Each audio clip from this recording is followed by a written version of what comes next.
Welcome back to What Would You Ask podcast. My next guest, and I'm excited to track down this busy man, I'm telling you, working with his assistant, and I feel like, oh my God, let's not let Dr. Randal down again, for God's sakes. I'm talking about Randal Pinkett, the season 4 winner of The Apprentice.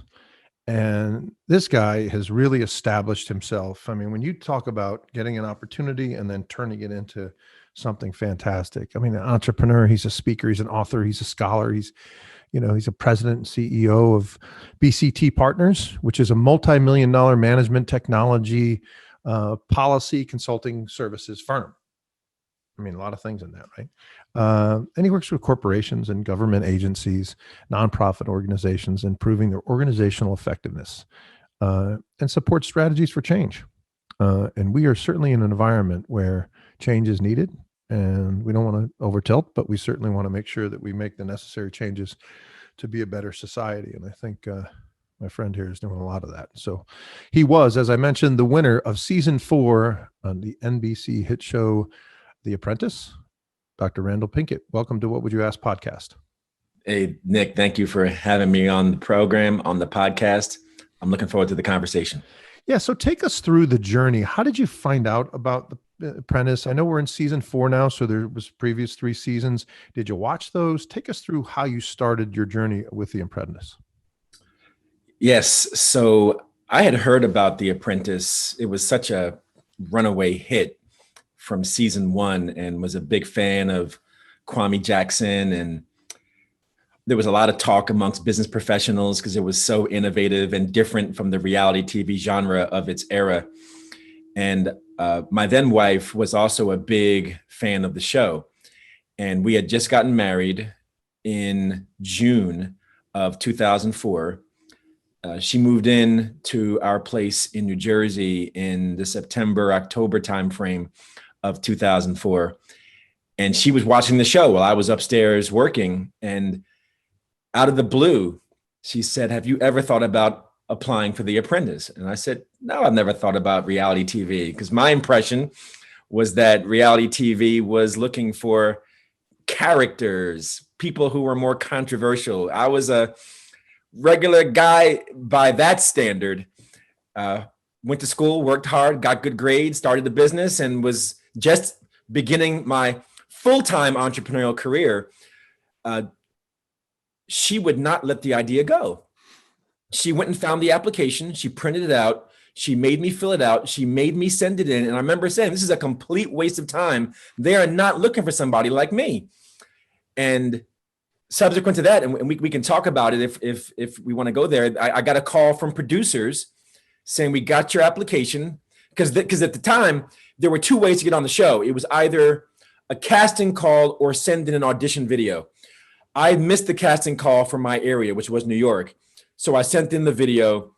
I got a call from producers saying, "We loved your video and we want to talk some more." And that's how I first got plugged into the casting process for The Apprentice.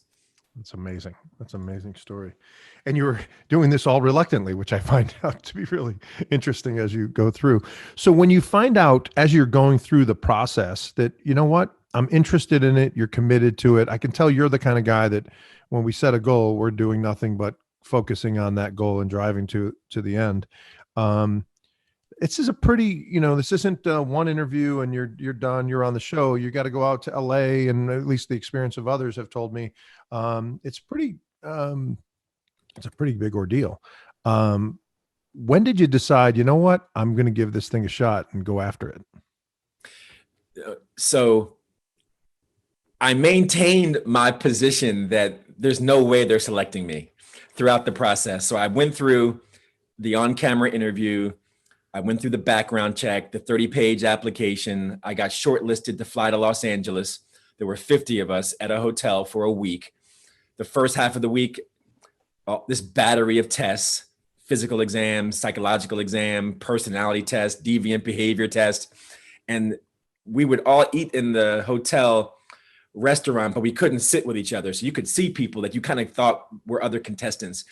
But I noticed they were starting to disappear over the course of the week. They're sending them home when they don't like what they see. And then the second half of the week was this battery of interviews. with producers, one-on-one. 2 contestants, 1 producer. 3 producers, 1 contestant. 5 contestants, 5 producers. And then the last day of the process, I'm guessing there were about 20 to 25 of us left out of 50 for 18 slots on the show. And Donald came out, Mark Burnett came out and did the final round of interviews. And I remember they called me down to a hotel room. And in the room are each individual I've seen throughout the process. The medical doctor, the psychiatrist, the psychologist, the casting associates, everyone is in this room. And then they asked me, Randal, why do you think we brought you down here to this room now? And I said, because you're going to put me on the show. and they said, you're right. And that was the moment to answer your question more directly. It was only at that moment, Nick, that I actually believed that this thing was real. And now I've got to prepare my mind for competition. That's amazing. That's awesome.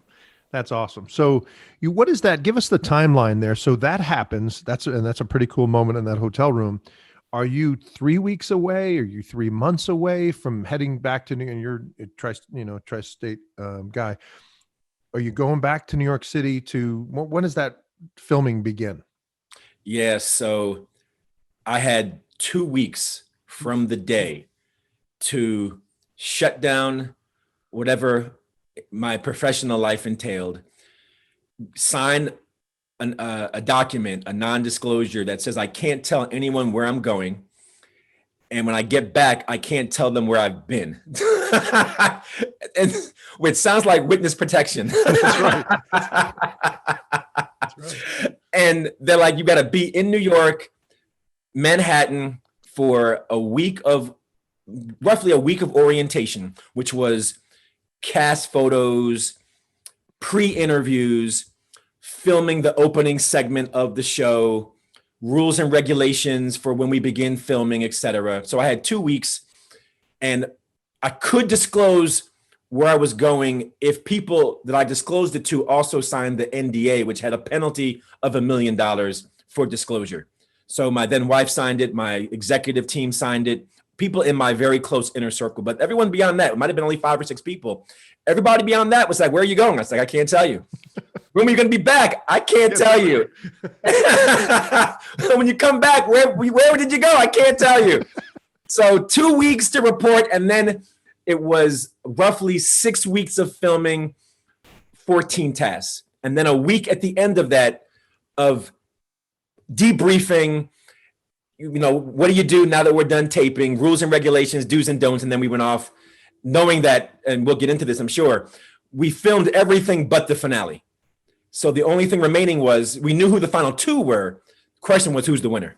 Right. And we filmed in April, and then we aired in September. So for about 6 months, I'm holding this would-be secret that I'm a finalist, and I've got to go back in December after the season airs for the live finale. I didn't even think about that when you said that timeline, because you're right. The show was being filmed and it was a live finale. So all that time you're not able to, screw up your NDA. You got to keep quiet. That's amazing. I mean, talk about keeping a secret, folks. And this is the winner. You can't tell anybody. That's a tough one. That'll test you. So you're on the show, you're in Manhattan.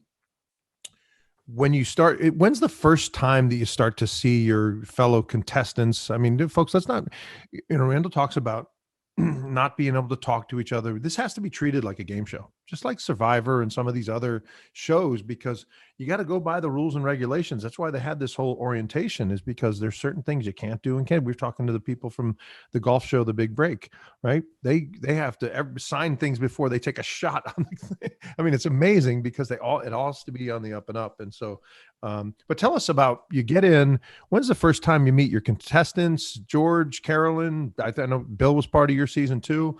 Mr. Trump, tell us a little bit about the first impressions of the show and the filming. Yes. So you think back to the casting process and how they had us sit separately in the hotel restaurant. And then when we got to the orientation, we were all in separate rooms and not allowed to have any interaction with each other whatsoever. And the reason behind this is when we actually begin filming, they wanted us to just be meeting for the first time, to not have had any prior relationship, which makes sense because that's kind of the premise of the show, is that we're strangers thrown into this Trump Tower reality environment to figure out these tasks. So we were put into vans in New York and drove out to Trump's golf course in Bedminster. And we sat in those vans until Donald, George, and Carolyn arrived. And I remember they directed us on where they wanted us to go. And it was up this hill to the kind of the clubhouse for Trump Bedminster. And there were probably 9 or 10 cameras pointed at us as we're walking up this incline. And then, flanking Donald and standing in front of the building are George and Carolyn. And they split us up in advance into men versus women. Mm-hmm. So we were on opposite sides of the front of the building. And 3 things went through my mind. First, this is now very real. Like, the competition is underway. Second, while the cameras aren't live, whatever I do right now is going to be seen by millions of people. So let me not embarrass my friends and family. That's right. And third, this is a bit intimidating. I'm feeling some stress right now, having been through this selection process and seeing these cameras pointed at me and looking at these competitors. How am I going to do? How am I going to fare? How am I going to compete? What's this going to be like? What am I stepping into? Like, I can't, there's no turning back. Yeah. So it's game on. How did you, so after, that first initial meeting and you start to get to know your fellow contestants and George and Carolyn and certainly Mr. Trump, tell us some of your impressions of, as you're kind of eyeing your competitors, did anybody rise to the occasion over the first couple of weeks to say, hey, listen, Rebecca or Clay or whoever, I can tell just talking to them, they've got a plan, a mission, a strategy, and they may be a formidable opponent. And then tell us a little bit about your opinions of the leadership group from George and Carolyn and Mr. Trump. Yes, very, very quickly, I came to my opinion of who was a real competitor, meaning a potential victor. And I'm going to go back for a second, Nick, and I'm going to come back to your question. So if you remember back to the casting process, I mentioned psychological evaluation, deviant behavior, personality test. It begs the question, well, why? Because they were building up an entire profile of who we are. And part of that process was the doctors, the professionals calling me into a room during casting and saying, here's who we think you are. Here are the buttons that we think we could push to take you off center. Here are the things that make you tick. And they're like, Randal, you've got 5 degrees, you're a Rhodes Scholar, MIT, Oxford, Rutgers, you're a type A person. You have the personality of a Navy SEAL. You can go into a very high pressure environment and maintain calm and cool. And they went on and on and on. And long story short, they said, does that sound like you? I'm like, it sounds exactly like me. Like, you got it. So let me fast forward. I believe that there were 2 kinds of people they selected. I believe half of the people they selected, they did not believe had any shot of winning, but they knew they were off center, and they would be abrasive and annoying and upset people and make for great television. The other half, I believe, were type A, accomplished, successful, and genuinely competitive, like potential winners. And the key, once you got there, was figuring out which category did you fall into. That's right. That's a good point. So I say it to say, like, Josh Shaw, I thought was hands down strong. Marshawn Evans, I thought she was strong. Chris Valletta, I thought Chris was strong. Others on the women's side, Ala, I thought Ala was the real deal. So between Josh, Marshawn, Chris, and Ala, I think those were the ones that, to me, brought some really strong business acumen, really strategic thinkers, and emerged early on as leaders, people that others looked to for decision-making, leadership, and then, in as much as it's a competition, saw them as threats. Yeah. Did you tell us about, before I move on, tell us about your initial opinions of Mr. Trump and George and Carolyn as well? So my impression of Donald was first formed in the casting process when he came out for that last day of interviews. Larger than life personality, ego that outsized the room, and clearly a flair for the spotlight. And even though we were in a room with maybe 10 people, like you still felt like this guy knows how to put on a show. I mean, he's asking us questions like, so what do you not like about him? Like the guy sitting next to you. And which one of these do you think is the weakest link in this interview room? And what makes you think that you're the strongest in this interview room? And tell me what you've learned about him from his answers that you think is stupid. I mean, so he's already in that mode where you see his ego personality shining in this, small private conversation amongst would-be apprentice candidates. And it was clear that Donald's ego and his presence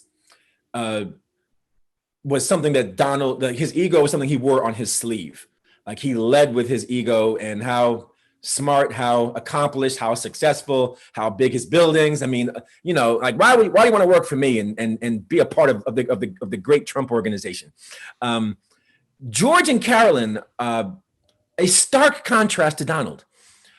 I find George to be very grounded, humble, and wise. A very even-tempered, straight-shooting, call it like I see it kind of guy. And Carolyn, I found to be extraordinarily brilliant, dedicated, loyal, personable, and had unlike Donald and George, Carolyn had a part of her that was very endearing and inviting, as her own style of competent leadership. So, a wonderful ensemble amongst the three of them for the Apprentice. But I really came to see that in the casting for Donald and then in the taping for George and for Carolyn. I want to take a few questions that are sent in from our listeners and our viewers. Todd from Cherry Hill, New Jersey wants to know, Randal, what was your strategy going in, and did your strategy change during The Apprentice? So when I was in the casting process and I was in the hotel in LA for a week, we had a lot of downtime. I mean, a lot. And I remember them telling us, just go to your room and just sit there. And then when we need you, we'll call you. So we would get random calls to go take a test and then go back to our room. We're just sitting there. So I brought the DVDs from season 1 and I watched them 3 or 4 times over every episode and took notes and studied every single contestant, candidate, and in particular, what led somebody to be fired so that I would not recreate or replicate those mistakes. Second is, when I got back from casting and knew I was going ready to tape, I had a series of meetings with my executive team at my firm, BCT Partners, including my business partners, Lawrence, Jeffrey, and Dallas. And we had a series of discussions around strategy and where we land. And I'm an engineer by training. So I'm analytical. I've got a scientific, technological background. And we were debating, is that what you want to lean into? And we're like, no, that's not exactly, that's going to pigeonhole you. You need to go in there with the strategy and the brand of being a problem solver, somebody that can solve any problem. And the second part of the strategy was, and this is not just strategy, this is how I live my life. Treat people the way you want to be treated. And that's for 3 reasons. Number one, as I said before, I'm not trying to embarrass my family and my friends on national TV. So let's just do right by people. That's just fundamental. No backstabbing, no biting, no undercutting. Second, if you treat people the way that you want to be treated, you're going to build trust and build relationships. And you need that in that competitive environment. And then third, it is an honest and authentic representation of who I am. So I went in with the strategy of branding myself as a problem solver, treating people respectfully, And you'll notice if you watch my season of the show, I'm the only person for that entire season that when Donald gave a team the opportunity to draft somebody from the opposing team, I'm the only person that got drafted. I got drafted 3 times through over the course of 14 weeks, and he only gave the teams 3 shots to draft. So when he said, okay, you can pick somebody from the other team, we want Randal. I bounced to the women's team. Then they gave the other team, said, you can draft. We want Randal back. I went back to the other team. Then the third time said, okay, one more time, you can draft. We want Randal on our team. Now, why? Because they trusted me, Nick. And I worked hard for them, and I treated them the way that I would have wanted to be treated. So true. Amy from Daytona Beach, Florida wants to know, did you have a favorite task? I want to tell you before you answer that I have to tell you that my favorite task was the megaphone. When you guys called up, you found out that the other group had purchased some megaphones, and you went and said, oh yeah, that's us. And then you went over and picked up it's like every megaphone in Manhattan. Randal had them. And the other team goes in and said, we just gave you all that. What are you talking about? That was pretty slick, I have to say. Man, you're bringing back memories, Nick. You're bringing back fond memories. In fact, I think that was my daughter's favorite move over the course of the season when we watched. I'm with her there. So I think my favorite task, and I only have 4 choices, and those are the tasks I project managed and won. Actually, that was 3 that I was project manager and won. No, it was 4. So I think I was 4-0 as a project manager, or 3-0 as a project manager. So that means, so there was the Best Buy Senior Expo for Technology Expo for seniors. There was the Learning Annex where we designed and delivered a course. And then there was the Microsoft task where we produced a commercial. I think for me, the task that, no, Rebecca managed Microsoft. I'm trying to remember what my third PM role was, but I think for me, it was definitely the Learning Annex task. And the reason for that was, and I should mention, many of the tasks that I managed, the Best Buy technology task and the Learning Annex task, tapped into my expertise. I had a technology background. I did a technology expo. My first company was a training company. I did a training task as my second task as PM. And I was very strategic about which tasks to step up and project manage and which ones to leave alone. I wanted to have at least some experience base to draw upon in managing that task that could allow me to make good decisions. And the reason I'd say that Learning Annex task was, it was in the middle of the season when we were all trying to break away from the pack to see who could really lead. I was 1-0. Going 2-0 would have put me in a whole different category because I would have been the only PM that was 2-0 if I'd won that task. And I had a lot of skepticism from my team. Clay was on my team and Rebecca was on my team. And neither one of them thought I was leading that task in the right direction. And so when we delivered, no, I'm sorry. That was me, Marshawn, Clay, and I don't remember who the fourth person on the team was. Brian, it was Brian. Brian and Rebecca did not believe I was leading that task in the right direction. So when I got that victory, it was vindication on 2 levels. 1, I'm making good decisions. And 2nd, I'm now the front runner in this competition. Got it. The other one was XM Radio, I think was the third one that you were 3-0 as a project manager. And my notes have you XM Radio. Then we had the Annex. And then week 3, you were, what was that week 3 one? That was Best Buy, right? So those were the 3, I think, that you were project manager for. Conversely, James from Austin, Texas wants to know, did you have a favorite reward? You had some pretty cool rewards. I did. After we won the Shania Twain perfume task, and that was Rebecca and me paired together. In fact, that was the third task that I project managed, was Shania Twain, because Rebecca managed the Microsoft task, which was her first win as a PM with me on her team and only me. That was her only win, by the way. That was her only win as a PM. Yeah. That's right. That's her only win as a PM was when we were both paired together. After we won the Shania Twain task, my then wife and Rebecca's then boyfriend surprised us by meeting us on like a yacht that took us on a tour of Manhattan, completely unexpected. It was, I think, the third or second to last task in the season. And it's important to know, we were on a 3-day filming cycle for every task. Day 1, they give you the task. No sleep that night. Day 2, the winner or loser is selected. If you lost, no sleep that night because you're worried about being fired. Day 3, we film retrospectives on the task. And then that night is the boardroom. Somebody's fired. Day 4 is the beginning of the next task.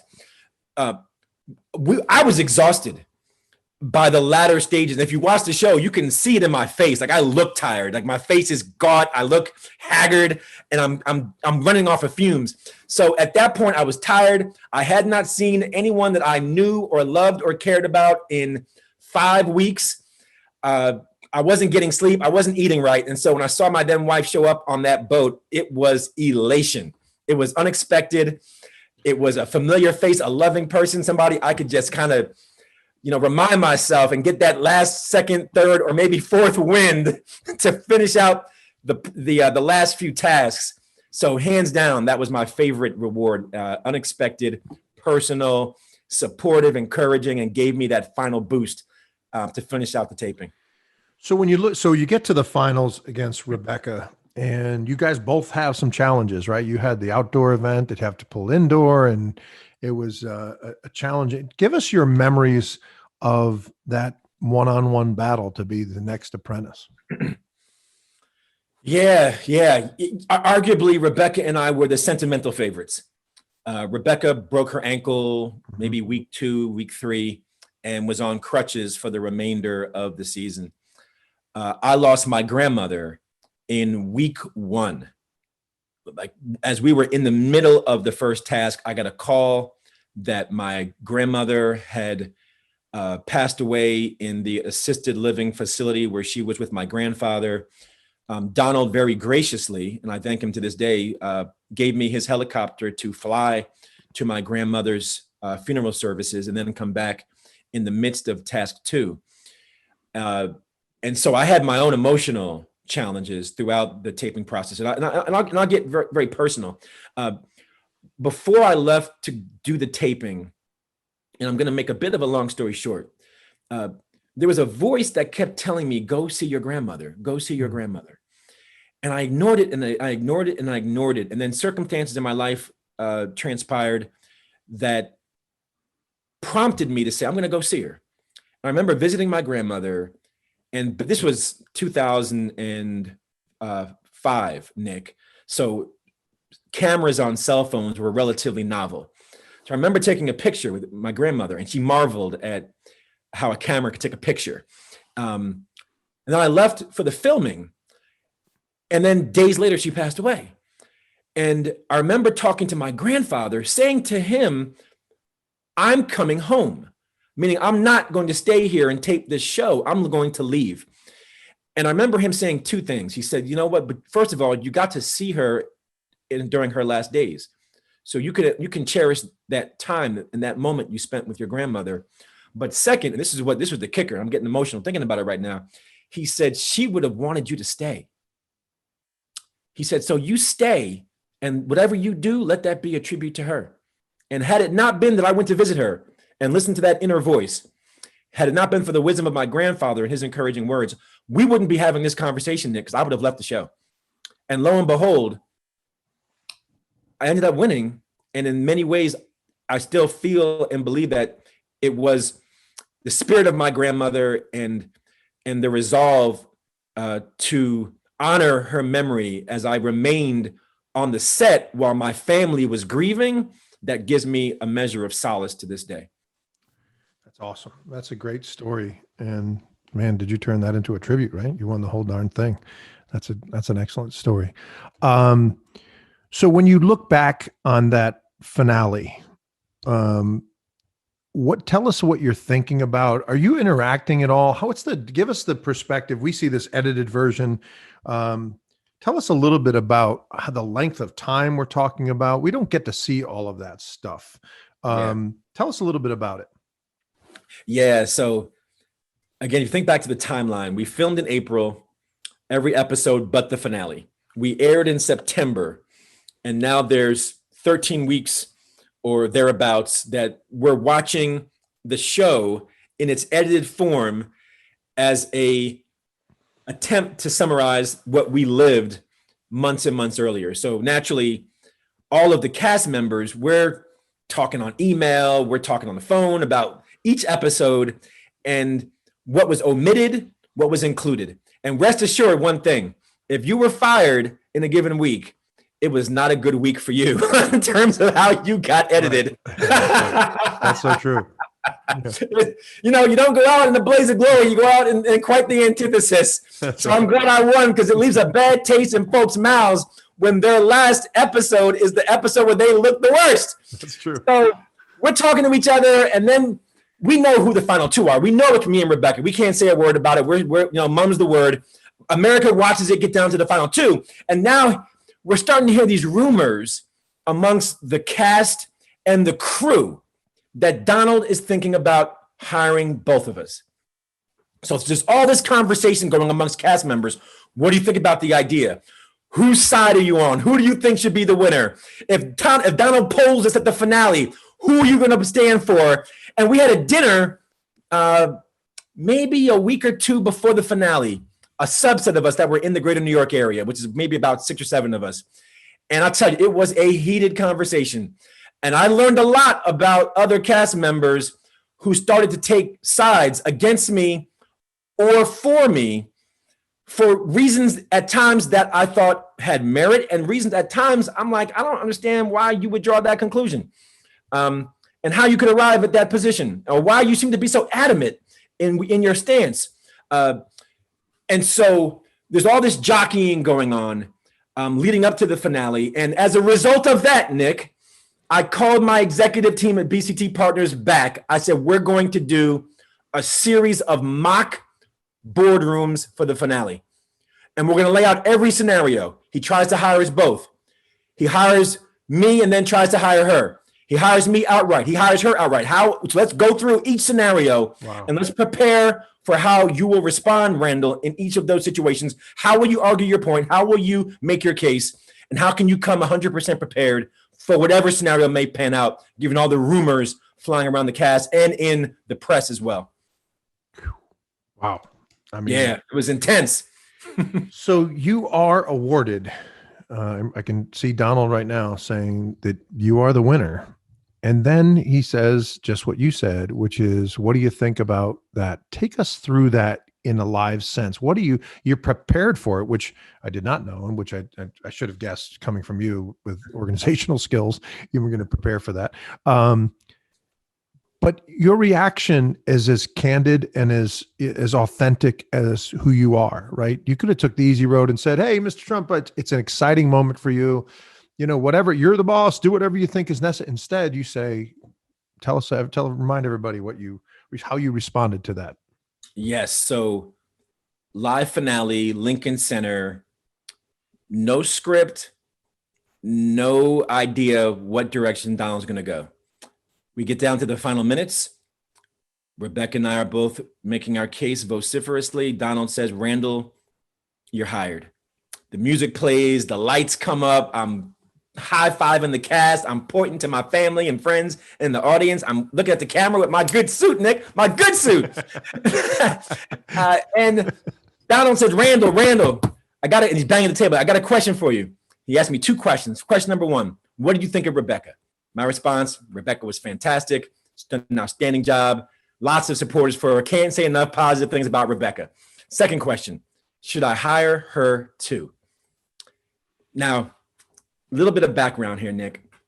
I was prepared for him to hire me and then say, Rebecca, you're hired too.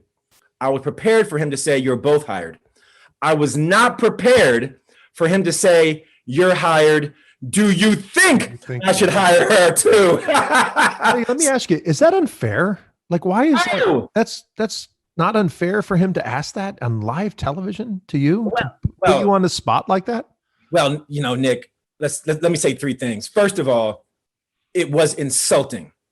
It was flat out insulting. I had a 7-4 record. She had a 4-7 record. I'm sorry. I had a 7 wins, 3 losses, 7-3. She was 3-7, roughly. I had an undefeated record as a project manager, 3-0. She was 1-2 as a project manager. I had 5 degrees. She had 1. I ran a company. She was a journalist who wrote about running companies. I mean, the list just goes on. I was traded 3 times. She was released as her weakest link at times. And no one on the cast believed that she was second best. Most believed it was Ala or Josh. You didn't hear me mention Rebecca early on as somebody as I thought was a legitimate threat. But okay, she did great crutches. She was a great competitor. I'm not diminishing that, but it was insulting because for every single season before, and even during our season, Donald opened up the show by saying the following: one of you will be hired as my apprentice. One of you. And so to your point about unfair, Donald, that's not the rule. So people wanted to vilify me, Nick, and say, well, Randal, you were a sore winner. You should have shared. Why not do the magnanimous thing? No, let me go back to what Nick just said a moment ago. Here's the better question. Why did he ask me in the first place? That to me is the better question.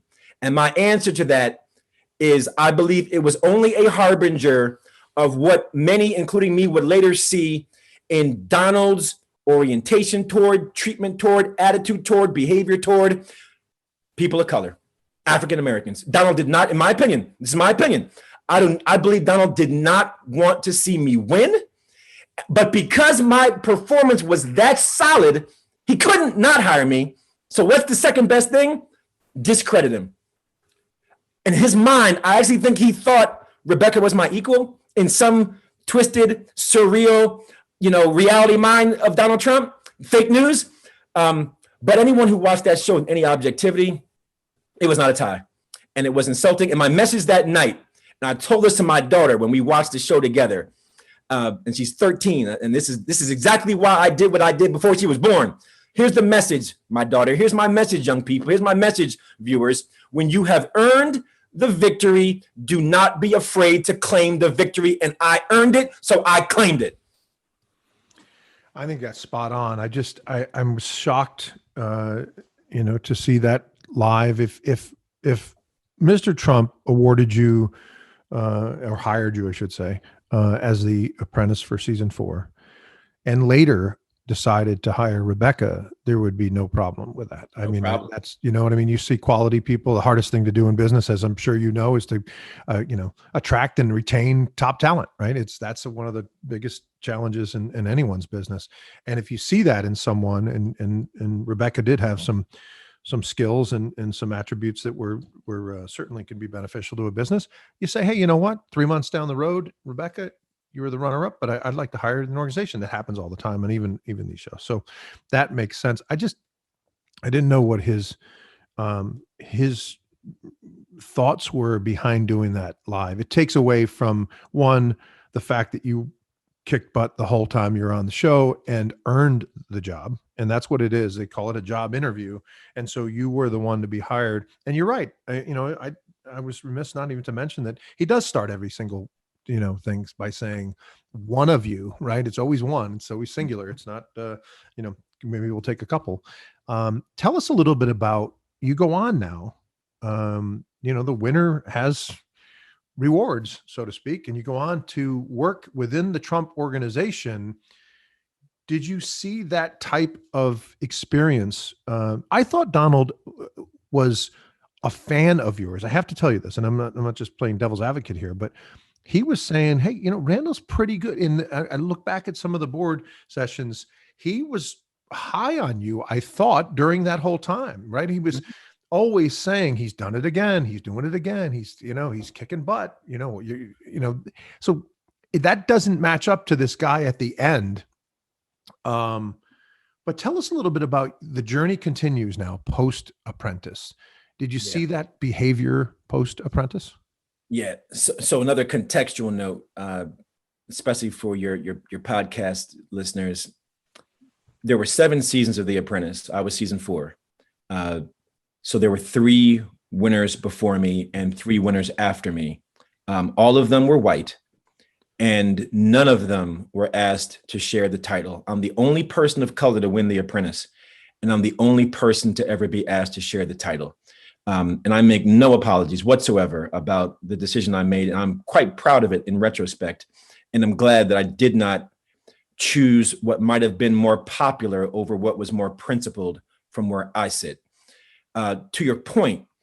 It was certainly, let me just interject. It was certainly the easy thing for you to do.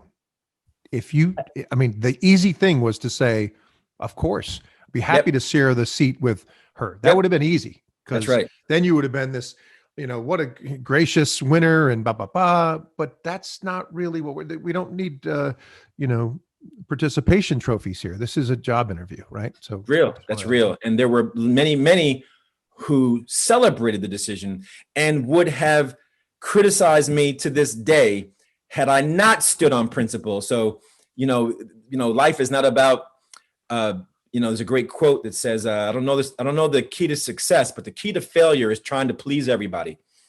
And at the end of the day, I got to live with the decision, and I'm good with the decision, as you can tell as I'm smiling and we're talking. So I went and then worked a year for the Trump organization. And I've been asked over and over again, especially as Donald has moved on to the presidency, did you see any signs of overt racism, discrimination? The answer is no, I did not. Did I see subtle indications? Yes. I was the only person of color, again, in any leadership or executive capacity throughout the entire Trump organization. And to put that into context, in 2005, when I won, Donald had an untold number of ventures that were active. Trump Steak, Trump Ice, which was water, Trump Mortgage, Go Trump, a travel website, Trump Magazine, Trump Institute, Trump University, Trump Entertainment Resorts. I'm giving you a short list, Nick. How do I know? I worked there. I met all the CEOs of those companies, worked with them, went to press conferences, was in meetings. Every meeting I'm in, I'm the only person of color. So I'm like, and now at my firm, we do a lot of work around diversity, equity, and inclusion. And it is impossible in this growing societal diversity that there's no qualified African-Americans, Latinos to be an executive vice president, a CEO of one of your companies. And I'm the only one. And I came in through the reality TV door. So there was something amidst in the Trump organization, which arguably became amidst in the Trump administration around issues of inclusiveness, diversity, equity, belonging. And I do believe, again, that while I do agree with you, Nick, there were lots of things I liked about Donald. We developed a good relationship over the course of my apprenticeship, despite our rocky, finale. We ended up developing a good relationship. And there's things about Donald that are very, very likable. But when it comes to his track record on race, of which I'm a part of that track record, Donald is disappointing, to say the least. Yeah, that's an interesting perspective, and you lived it. And here's the thing: you're still appreciative of the opportunity that he gave you on the show. Tell us about how, after what you went through, that you look back on that and say, I really loved being part of this, and I loved the opportunity. Yeah, I mean, I have such tremendous pride when I think back and reflect on the fact that I was on The Apprentice. And, I cannot help but give Mark Burnett and Donald and names of people that no one knows, Kanika and other members of Scott Salyers, other members of the I'm blanking on names, but they'll come back to me, who are part of the behind the scenes production team. The Apprentice, I was doing well before the show. I'm the only African-American Rhodes Scholar from Rutgers. I was a graduate of Oxford, MIT, and Rutgers. I had a PhD from MIT. I was running a multi-million-dollar business. However, nobody knew who I was, Nick. I mean, people knew, but they didn't know. And not that I'm a mega star right now, but I got to be honest. The Apprentice gave me a platform. We can debate how big the platform was, or how long the platform lasted, but it gave me a platform, and it represented a springboard for my brand, my recognition, my entrepreneurial aspirations. And when it comes to the books I've written, the speaking engagements, the endorsements, the appearances, the would-be political appointments, all the doors that it opened, and even the conversation that we're having here, right now, none of that comes to fruition if you don't put Randal Pinkett on The Apprentice. And I got to give Donald credit for that. And I thank him for that. So tell everybody what Dr. Randal Pinkett is doing today and where you're spending your time, and tell us a little bit about it. Sure. So when I auditioned for the show, I was running a firm that I launched with three of my college classmates, Jeffrey Robinson, Dallas Grundy, Lawrence Hibbert. We all went to Rutgers together. And I took a year off to work for the Trump Organization. And then, like all the Apprentice winners, none of us stayed beyond our year.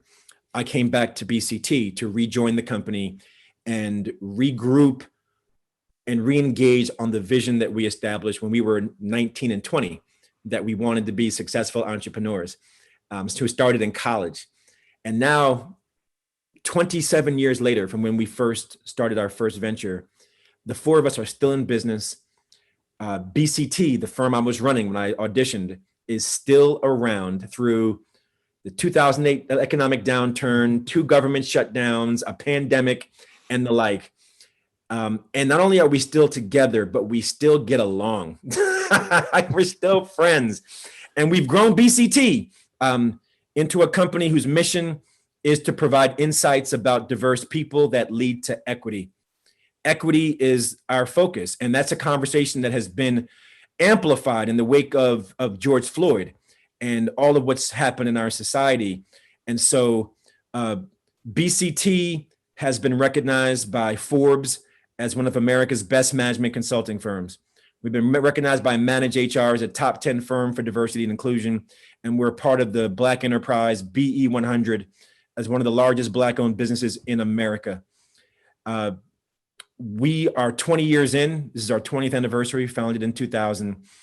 We're still here. We're still strong. And beyond that, the platform has continued. I'm working on my 5th book. I've written 4. I'm working on my 5th book right now. The manuscript is due at the end of the month, Nick. Pray for me. I'm still invited to do speaking engagements across the globe on topics related to business, entrepreneurship, technology, innovation. The list goes on. And I still appear in the media. I've been a commentator on CNN, MSNBC, and Fox Business. Lately on Donald's presidency, but also on other matters that relate to business, economics, entrepreneurship, technology, and innovation. So, it's been a blessing, Nick. It's been an absolute blessing. The journey leading up to The Apprentice, the journey during The Apprentice, and it's only gotten better in the journey after The Apprentice. One final question, Doctor. And by the way, I told Randal this will be about a half hour. So I really appreciate your time as we go into the hour mark, but I can't let you go. All that impressive stuff, you go and win The Apprentice, you come with business you had, you go back with your buddies and you continue and build that thing and evolve and thrive. It seems like there's an evolution here that looks like it might be even going further than a sought after speaker, an author. Is there any aspirations of political bent in your focus here? Are we going to see you as the next senator from New Jersey? What are we doing here? So I'm going to say 2 things on that, Nick. First, when then Governor Corzine of New Jersey, who ultimately lost to Chris Christie, was seeking a running mate. He courted me as his potential running mate as lieutenant governor. And listen closely, Nick, to what people said. People said, listen, Nick, who would elect a reality TV show person?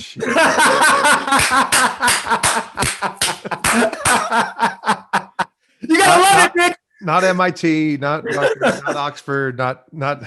You gotta love it, man. You gotta love it, right? That's my facetious response. But the more serious response is I can't rule it out, Nick. I can't rule it out. I love what I'm doing right now. I've been courted to the political world, but I'm having too much fun right now, growing the business. You know, and if I decide to go that route, you know, I'll do it like Bloomberg did it. You know, make the billions, you know, establish the enterprise, generate the wealth, and then parlay that business leadership experience into the political arena. So is it possible? Yes. Is it likely? Probably. The question is when. And no time in the near future. I've still got more work to do with my business partners at BCT. There's a certain place I want us to be where if I am to walk away, the company will continue to grow without my participation. And we're getting closer to that reality every day, but we're not there. And with this George Floyd situation and us focusing on diversity, equity, and inclusion, our work at BCT could not be more important than it is right now. So I'm leaning in for the foreseeable future on BCT. But if I do run, Nick, you heard it here first. Listen, I really appreciate you sharing your journey through The Apprentice and through your businesses, and very impressive. You talk about problem solvers and leadership and treating people the way you want to be treated. Those are skills that you are certainly magnified, and we're really appreciative of you having you on the show today. Thanks for your time today, Nick. Randal. Thanks for the invitation, my friend. A pleasure to be in this conversation with you, and be well and be safe. Thank you. We'll be back with more What Would You Ask podcast in a second.